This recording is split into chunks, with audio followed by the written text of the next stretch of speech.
Good morning. I'm Mai Fernandez, and I'm the Executive Director of the National Center for Victims of Crime.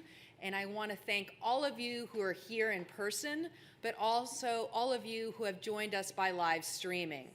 This is a really exciting occasion. We had a National Victims Hotline many years ago, and we were very proud of this hotline, but because of funding cuts, that went away. And that was a very, very sad moment for us and for the field. But a really wonderful thing happened 8 years ago. We got real partners at the Office of Victims of Crime that heard us when we said, we need this for the field. This is lacking in the field. And they took on the Vision 21 initiative, and guess what? The field said, we need a hotline where all victims of crime can call in. And lo and behold, a couple of years ago, we saw a solicitation come out that said for a national victims hotline. And we applied, and we got it. And we've had a wonderful, wonderful partnership with the Office of Victims of Crime. And I want to particularly thank Susan and Jasmine and Joy for hearing us, for partnering with us, and for being able to get us here today where we have served and heard from 3,000 victims as of today.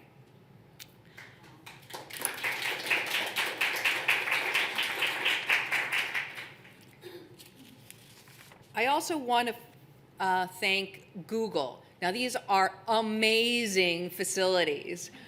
For those of you who haven't had a chance to walk around and realize that you're going to be able to put a contact lens in your eye and Google's going to be able to tell you all the things that are wrong with you, you should go take a look and walk around the facility. But thank you to our partners at Google. It's really, really a pleasure to be in such a beautiful place and with such unbelievably inspiring stuff. We feel like we're pushing the forefront of what we can offer victims, but with partners like Google, we know we can offer even more. We also want to thank, I know I just met with Maria from the Elder Abuse Initiative at the Department of Justice.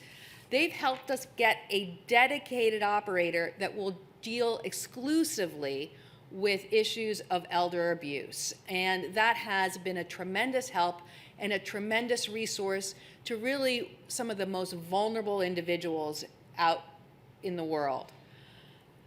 I also want to thank all the national hotlines that are here. Can those of you who are partners in national hotlines raise your hands?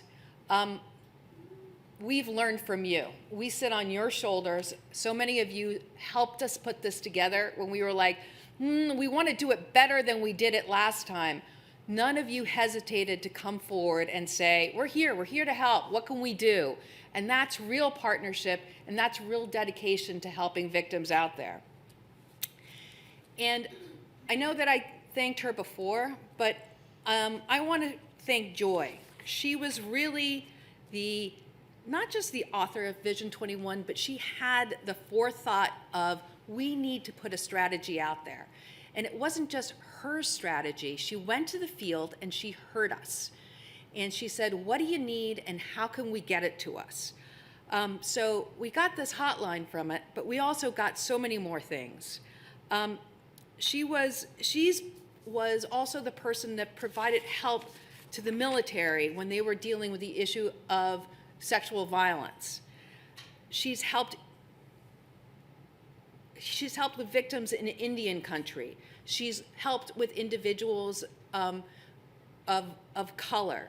The list goes on and on. As I was telling Joy before, she's survived 8 years in an administration. Nobody does that. And she has done wonderful things in it. And your staff is really a pleasure to work with. You're kind, you're dedicated, you're good people who just want to do well by those who are really in trouble. So I want you to welcome having Joy come forward, and as I've always said, it's a joy to work with Joy.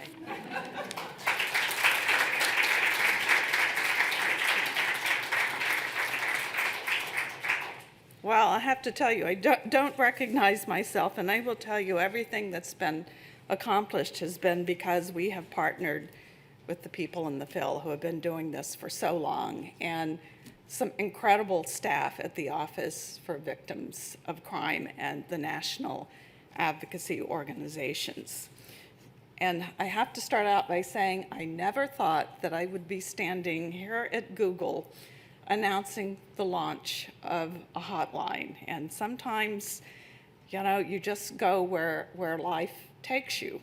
And today we're at VictimConnect, which I get, and my staff get, hundreds of letters every year from victims who don't know where to turn for help. And so they go online, they see OVC, and they write us a letter. And I think that this is what is so important about VictimConnect, because it will allow victims of all types of crime to connect to services and support that probably in many instances, but not always, but in many instances exist in their own community. And OVC did play a role in this with our Vision 21. I will say, I just wanted to clarify, OVC has no authority under our current legislation, the Victims of Crime Act, to fund hotlines or services at the national level. The VOCA, unlike the Violence Against Women Act, was permanently authorized in 1984.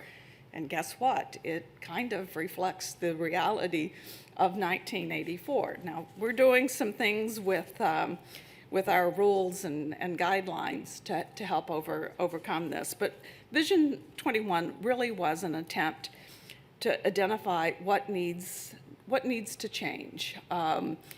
We knew from BJS statistics that only about 10% of victims ever get formal assistance from some kind of service provider, but we couldn't tell you the reasons why. And so for many reasons, we knew that we could do better, that we shouldn't tell victims, well, look, here are the services we have. You can't have anything more than what we're funded to do, and you have to come to a specific place at a specific time, and you have to figure out, if you don't have a car, how you're going to get there. And if you work, well, that's too bad, because we're only open between 9 and 5. And those days are changing. And it's not to say that those services aren't important. Absolutely, they are.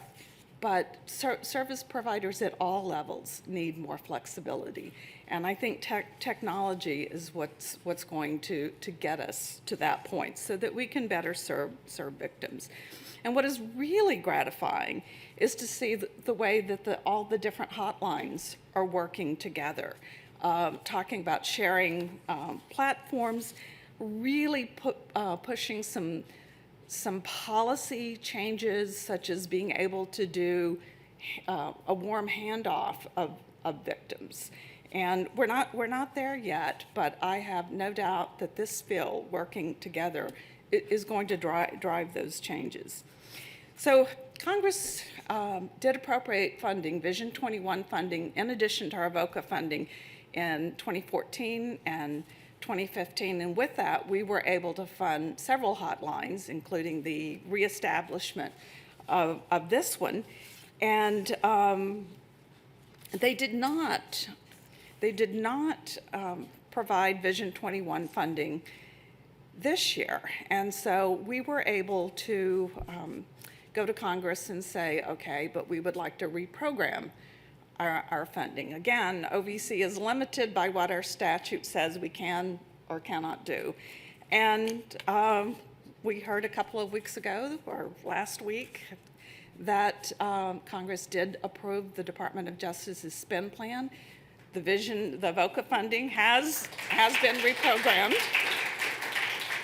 And one of the things that we plan to do is provide all of our hotlines. We competed the funding in 2014 and said we would provide funding for a minimum of 5 years. And so we're going to be able to give all of the hotlines their last 3 years of funding this year. So we don't have to worry about this so much next year. I couldn't end without thanking Mai Fernandez at NCVC, Susan Halley at NCVC, Susan Williams, and Jasmine Diodario Fobian.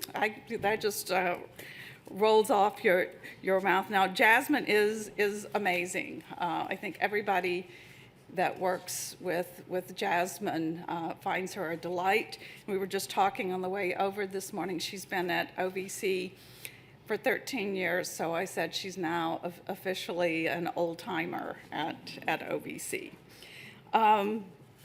Anyway, to conclude, we are really growing the safety net for crime victims in this country. And I think the other thing that we're doing too is that we're challenging so much of the precepts that we have brought to the field that may have worked in the 80s and maybe in the 90s. But we have to move beyond orthodoxy to opportunity to innovation. And that's really what we're doing here today, is launching great innovation. So it's a pleasure, and I look forward to working with all of you, at least for another year or so. Thank you.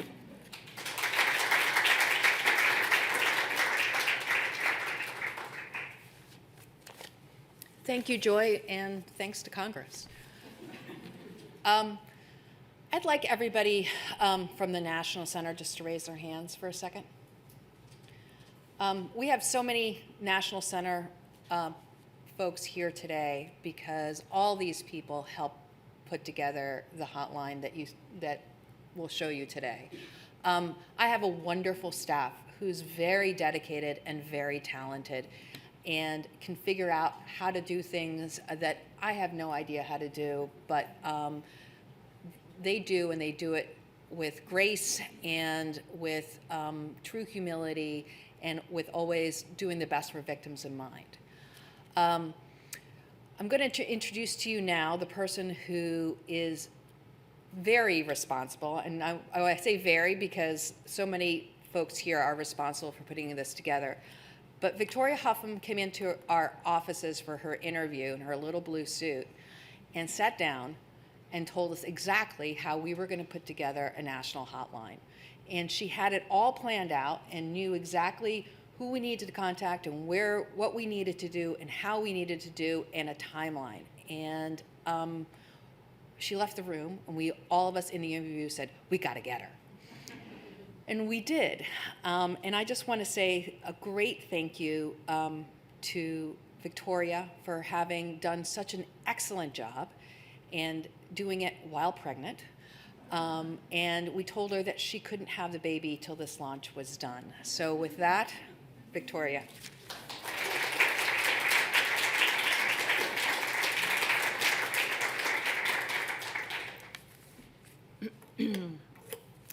Thank you. Good morning, and thank you for those kind words, Mai. Thanks, everyone, for coming here today, and those of you who are on our live stream as well. We're here to celebrate the launch of the VictimConnect Resource Center. My name is Victoria Huffman, and I am the Director of Victim Services at the National Center for Victims of Crime. Our organization is the leading organization leading national resource for advocacy dedicated to supporting crime victims and those who assist them. In partnership with the Office for Victims of Crime, Office of Justice Programs, Department of Justice, today we're officially launching a new national helpline for victims of all crime to be connected to the many resources that exist in order to help them navigate the physical, financial, legal, and emotional repercussions of crime. Every year, over 26 million people in America are estimated to be victims of crime. The impact on individuals, families, and communities is felt physically, psychologically, and financially, and the effects can be felt for a lifetime. Despite the tremendous strides that have been made over the past 30 years to increase access of crime victims to the services and compensation they need to recover after crime, crime victims in America still have significant unmet needs.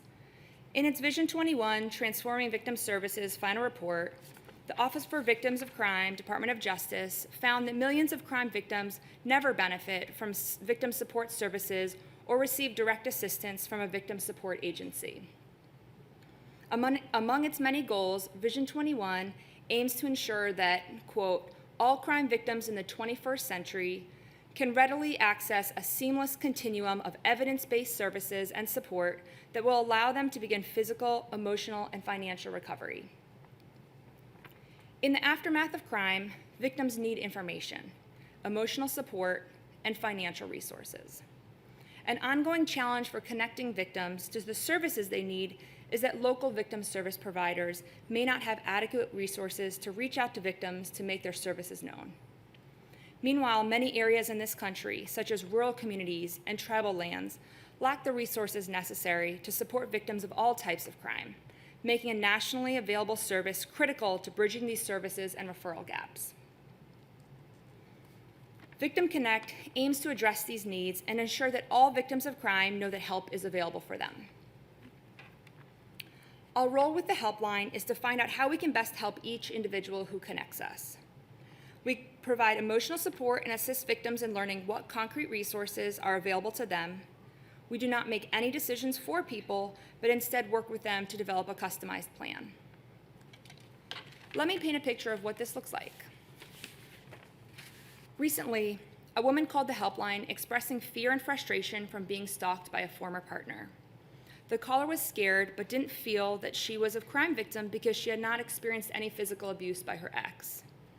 The victim assistance specialist began by conducting a safety assessment with the caller and then helped her explore options in staying safe through education on working with law enforcement, potential legal remedies available, and the process of pursuing a protection order. The victim assistance specialist also explained the benefits of logging any interactions between the caller and her stalker and provided a link to a sample log that she could use.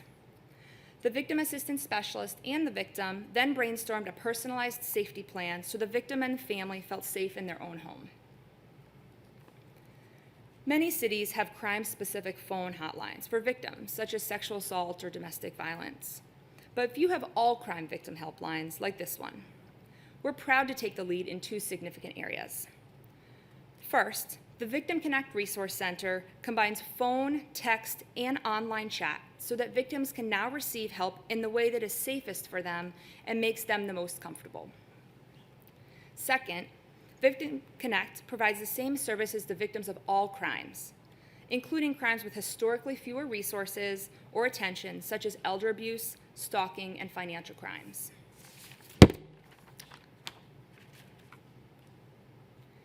The helpline is completely confidential and anonymous. We never ask for or track any personally identifying information, like name, phone number, or computer IP address. Our phone helpline is currently available from 9 a.m. to 7 p.m. Eastern, and chat service is available from 10 a.m. to 6 p.m. Eastern, with those hours to be expanding in the coming months. We're able to offer our phone helpline in more than 200 languages using a telephonic interpretation service. When someone contacts us by phone, chat, or text, we tell them about our privacy policies and then ensure that they are in a safe place to speak. We find out why the person is reaching out for help and then work with them to figure out the best solution for their situation. When on the phone, we offer the option for a warm transfer to a partner agency to make the referral process more comfortable and more personalized. We can stay on the line with them until they get connected. A woman contacted us through the online chat platform after her children's father had been shot and killed. She described the need for financial assistance due to the unexpected funeral costs, as well as her concerns about the major loss of income after his death. Due to the trauma of his death, the woman was also in need of counseling services for herself and the children. The victim assistance specialist provided emotional support and then described how crime victim compensation was available to her and her children.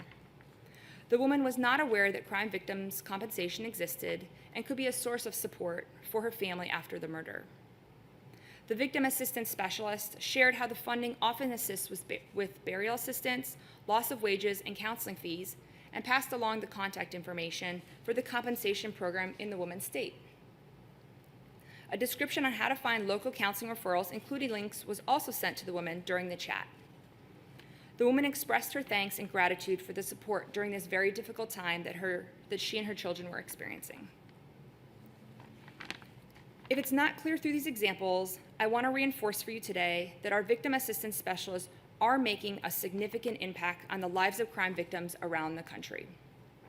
They let each caller and chatter and texter to the hotline know that they matter. Their situation matters, and they are not alone.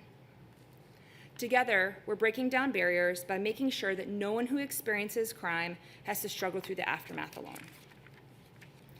Before I open up the floor for questions, I want to give a special thanks to the many National Hotline Consortium partners of the Helpline that are represented here today, specifically RAIN, the National Domestic Violence Hotline, Polaris, and the National Center for Missing and Exploited Children.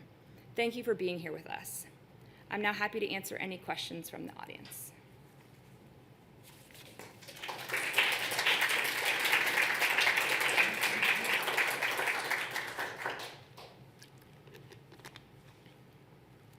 A mic.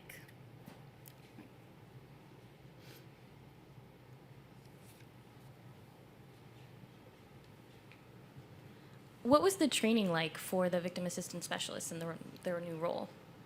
Sure, so the victim assistance specialists have been with us, many of them have been with us since last July when we first soft launched. So July 1st of last year, we began taking chats and phone calls from victims. Prior to that, we had about a month-long training where victim assistance specialists went through intensive training with some of our partner agencies, going over each of the topic areas, practicing a lot, doing a lot of role plays. So they had pretty comprehensive training, and then throughout the last couple months, or the last 6 months or so, they've had continued professional development to make sure that they're up to date on all of the national partners, resources, and all of the local resources. Any other questions?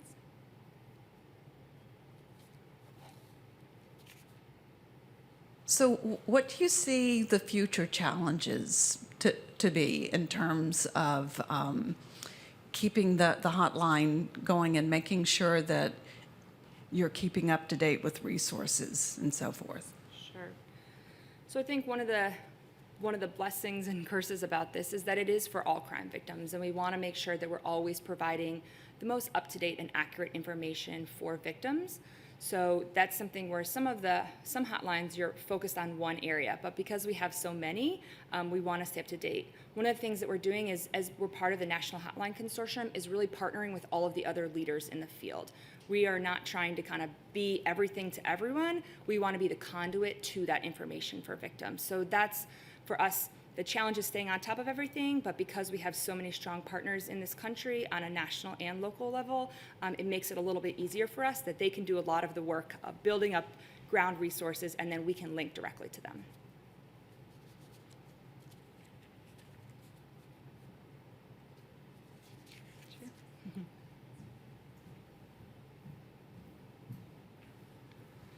Could you talk a little bit about your calls with elder abuse victims? Sure.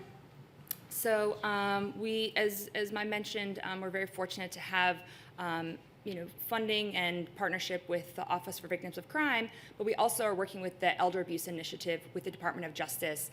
And that's something that's really special to us because there really hasn't been one national resource for elder abuse. So we have a dedicated victim assistance specialist and others who have gotten a lot of training on elder abuse so that we can take calls, chats, and texts from victims who have concerns about elder abuse or crime victims who are seniors.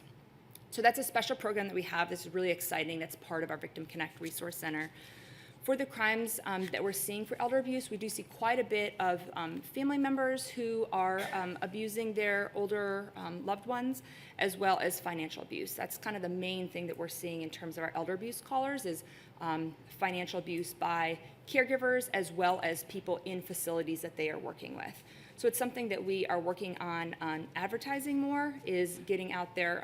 One of the platforms we're using is Google, their Google AdWords, to get campaigns so that people who are looking information up will be able to come to us for all crimes, and then specifically around elder abuse.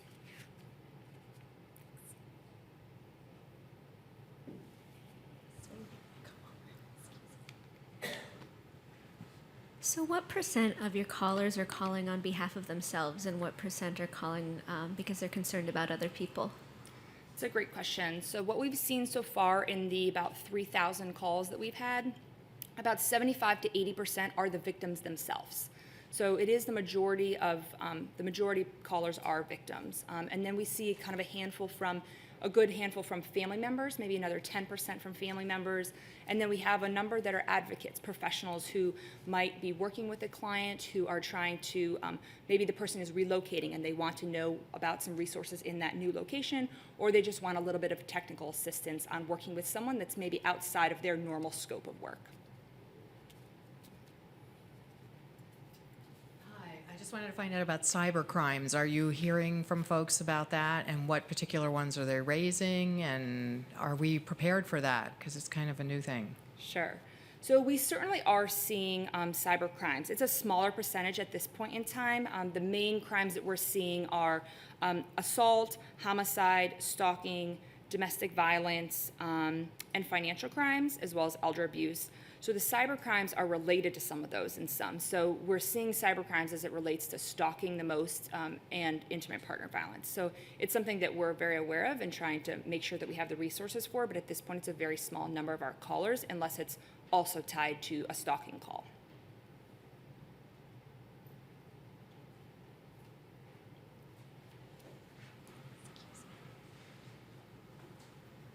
Just wondering, are you planning to go maybe, you're nationwide, right? Are you planning to go international? And the only reason I was asking, because I noticed that you had 200 languages.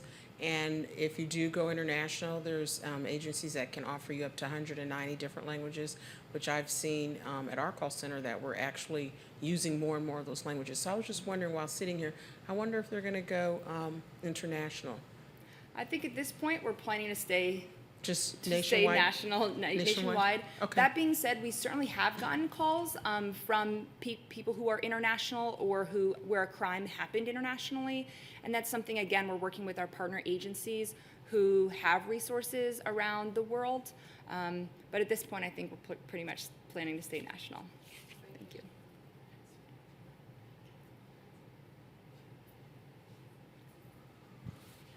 Are you keeping any kind of data that can give us a picture of what crime looks like in the U.S. and what gaps there might be for services?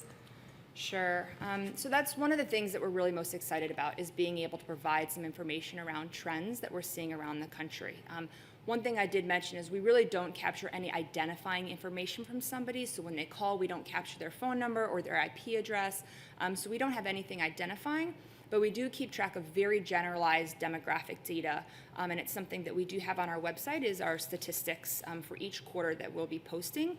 So we do track kind of who is calling, what type of crime they're calling about, what services they're interested in accessing, the location, like the state that the person is calling from. And one of the reasons we want to do this is we want this program to inform the victim services field in general.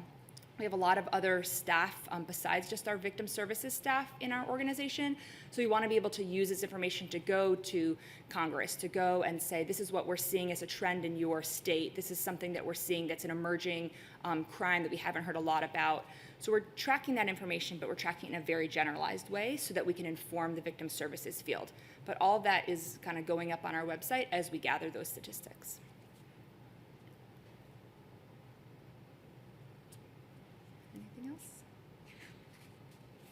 Looks like that's probably it.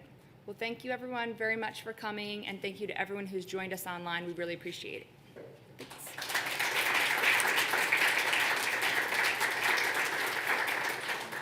Thank you all. One more thing. Can I have all the victim specialists stand up for a second?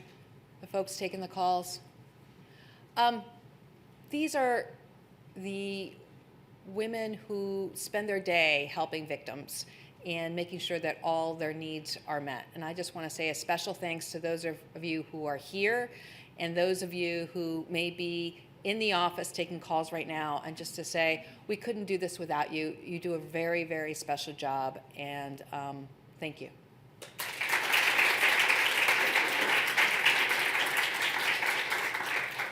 Again, thank you to Google, and thank you to all of you who came out during your busy day and go take a look around to see what technology is going to bring you next.